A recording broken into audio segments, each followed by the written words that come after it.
कि आज भारत दुनिया का दूसरा सबसे बड़ा सड़क नेटवर्क वाला देश बन चुका है। पिछले एक दशक में नेशनल हाईवे का नेटवर्क 91,000 किलोमीटर से बढ़कर 1,46,000 किलोमीटर से ज़्यादा का हो रहा है। 8 लेन वाले दिल्ली मुंबई एक्सप्रेसवे हो या फिर दिल्ली कटरा एक्सप्रेसवे और पूर्वांचल एक्सप्रेसवे, ये कई प्रोजेक्ट्स वाकई में आधुनिक इंजीनियरिंग और देश में विकास की मीनार के प्रतीक हैं। जैसे जैसे सड़क का जाल बढ़ रहा है, चुनौतियां भी बढ़ती जा रही हैं। जिस गुरुग्राम से नितिन गडकरी कल सुबह निकले, उसी गुरुग्राम में शाम होते होते पूरी की पूरी प्रशासनिक व्यवस्था ने घुटने टेक दिए। एक बारिश ने गुरुग्राम की रफ्तार पर ऐसा ब्रेक लगाया कि करीब करीब 10 किलोमीटर लंबा जाम लग गया। गुरुग्राम, दिल्ली, यूपी, ये वो 3 एनसीआर के इलाके हैं जहां पर बीजेपी की अपनी सरकारें हैं। लोग घंटों गुरुग्राम में कल सड़कों में जाम में फंसे रहे।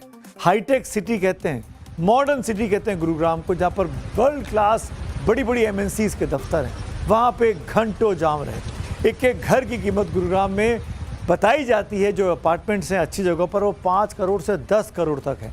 यहाँ पर रहने वाले लोगों के पास गाड़ियाँ भी करोड़ों रुपए की हैं, लेकिन घर गाड़ी में कितनी भी आप करोड़ों रुपए खर्च कर दीजिए, चलना तो इन्हीं सड़कों पर है जिस पर हर व्यक्ति को चलना है। और यहाँ पर सब बराबर है, कितना भी कोई करोड़पति हो या कितना भी कोई फकीर हो, सबको इन सड़कों पर चलना है। और ये सब सड़कें कैसी कलई खोल रही हैं तैयारियों की, ये तस्वीरें साफ बयां कर रही हैं। कईयों की तो रात सड़कों पर बीती है। जी हाँ, सड़कों पर। यह देश की सबसे हाईटेक मिलेनियम सिटी गुरुग्राम का हाल है।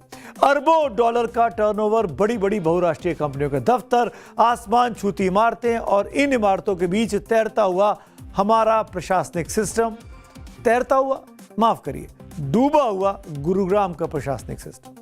गुरुग्राम की सड़कों पर ऐसा सैलाब पहली बार नहीं देखा गया। हर साल की ये तस्वीर है। हर साल जून जुलाई आता है, हर साल कुछ घंटों की मूसलाधार बारिश होती है और हर साल देश की सबसे अमीर सिटी की यही डरावनी और घिनौनी तस्वीरें हम सबके सामने आती हैं, जो दुनिया भर में वायरल होती हैं। जो गुरुग्राम प्रशासन को हर साल सिर्फ प्री मॉनसून बैठकों और कागजी प्लान में उलझा रहता है, उसे दिल्ली की, जी मैं ये अंडरलाइन करके कहना चाहता हूं, उसे दिल्ली की नई नवेली सरकार जो बनी है बीजेपी की, रेखा गुप्ता की सरकार, उससे मुझे लगता है कि ट्यूशन लेने की ज़रूरत है। दिल्ली में भी लगातार बारिश हुई। गुरुग्राम दिल्ली सटे हुए इलाके हैं, 2-3 दिनों से लगातार बारिश हो रही है। लेकिन इस साल दिल्ली में बहुत बड़ा परिवर्तन दिखाई दिया। मिंटो रोड ब्रिज के नीचे पानी जमा नहीं हुआ। जी हाँ, ये अद्भुत था, वरना हर साल दिल्ली के कनॉट प्लेस से सटे मिंटो रोड के नीचे इस जगह पर पानी जाम हो जाता है, लेकिन इस बार जाम नहीं हुआ। पिछले साल तक हल्की बारिश में भी यहाँ गाड़ियाँ डूब जाती थी। दिल्ली सरकार ने दावा किया कि आईटीओ, विनोद नगर और रोहतक रोड अंडरपास जैसे जल भराव वाले हॉटस्पॉट की तस्वीर अब बदल चुकी है। जैसे मिंटो ब्रिज आपको दिखाई दे रहा है मेरे पीछे, इसमें ये हमारा लाइव फीड चल रहा है।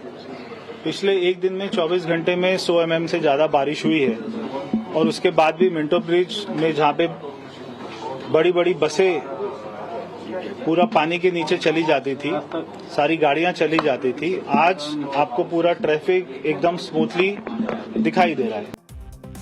दिल्ली में बारिश के बीच मुख्यमंत्री रेखा गुप्ता खुद सड़कों पर थी।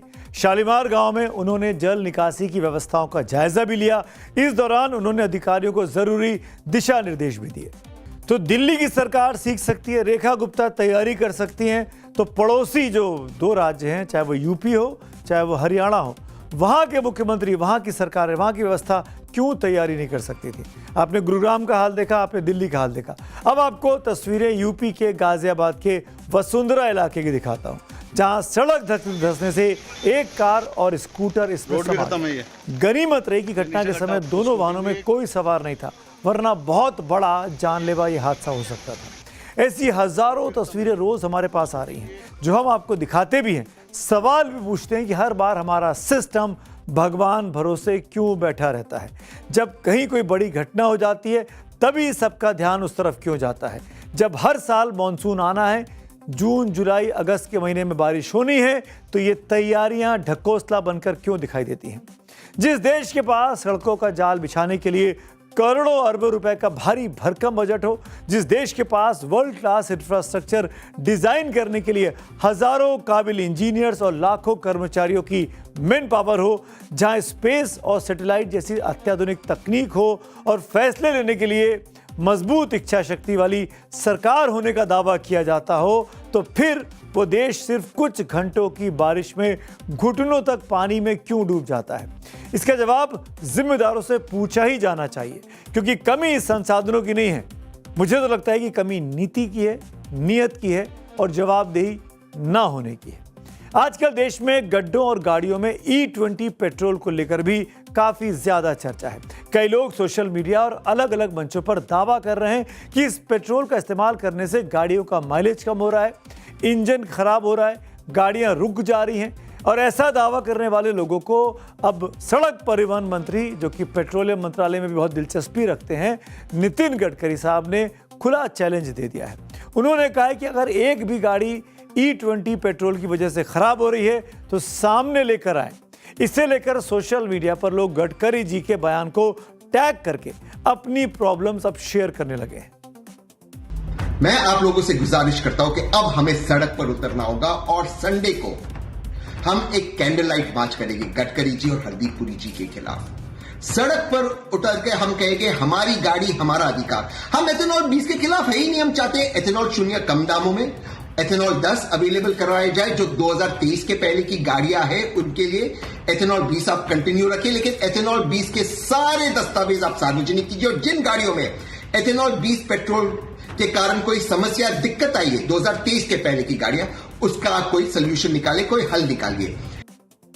जैसे कि हम सब जानते हैं, बार बार तमाम साइंटिस्ट भी कह रहे हैं कि इथेनॉल बेस्ड जो पेट्रोल है, जिसमें E20 पेट्रोल पर आजकल पड़ रहा है आपकी गाड़ियों में, वो पानी की वजह से उसमें ज़्यादा दिक्कतें आ रही हैं। क्योंकि पानी जब मिक्स हो जाता है इथेनॉल के साथ तो वो गाड़ी के इंजन के लिए ज़्यादा प्रॉब्लम क्रिएट कर रहा है। अब आपको बता दूं, अलग अलग मीडिया रिपोर्ट्स के मुताबिक इस वक्त देश में 26 करोड़ से ज़्यादा टू व्हीलर्स हैं, जिसमें 95% से ज़्यादा पेट्रोल पर चलते हैं। 5 करोड़ से ज़्यादा 4 व्हीलर्स हैं, जिसमें से करीब 80% गाड़ियां 2023 से पहले की हैं। यानी ये गाड़ियां E20 के कंपैटिबल नहीं है। इनका इंजन 20% इथेनॉल झेलने के लिए नहीं बना है। ये E5 या E10 वाली गाड़ियां हैं। अब सवाल ये कि जब 80% गाड़ियों का इंजन E20 के लिए तैयार नहीं है, तो फिर उन्हें विकल्प E5, E10 या E15 पेट्रोल के तौर पर क्यों नहीं दिया जा रहा? यही सवाल आज सोशल मीडिया पर लगातार पूछा जा रहा है। जब जनता हर सवाल ईमानदारी से रोड टैक्स देती है, टोल टैक्स देती है और इनकम टैक्स भरती है, तो फिर उस जनता को सुविधाओं के नाम पर टॉर्चर क्यों झेलना पड़ता है?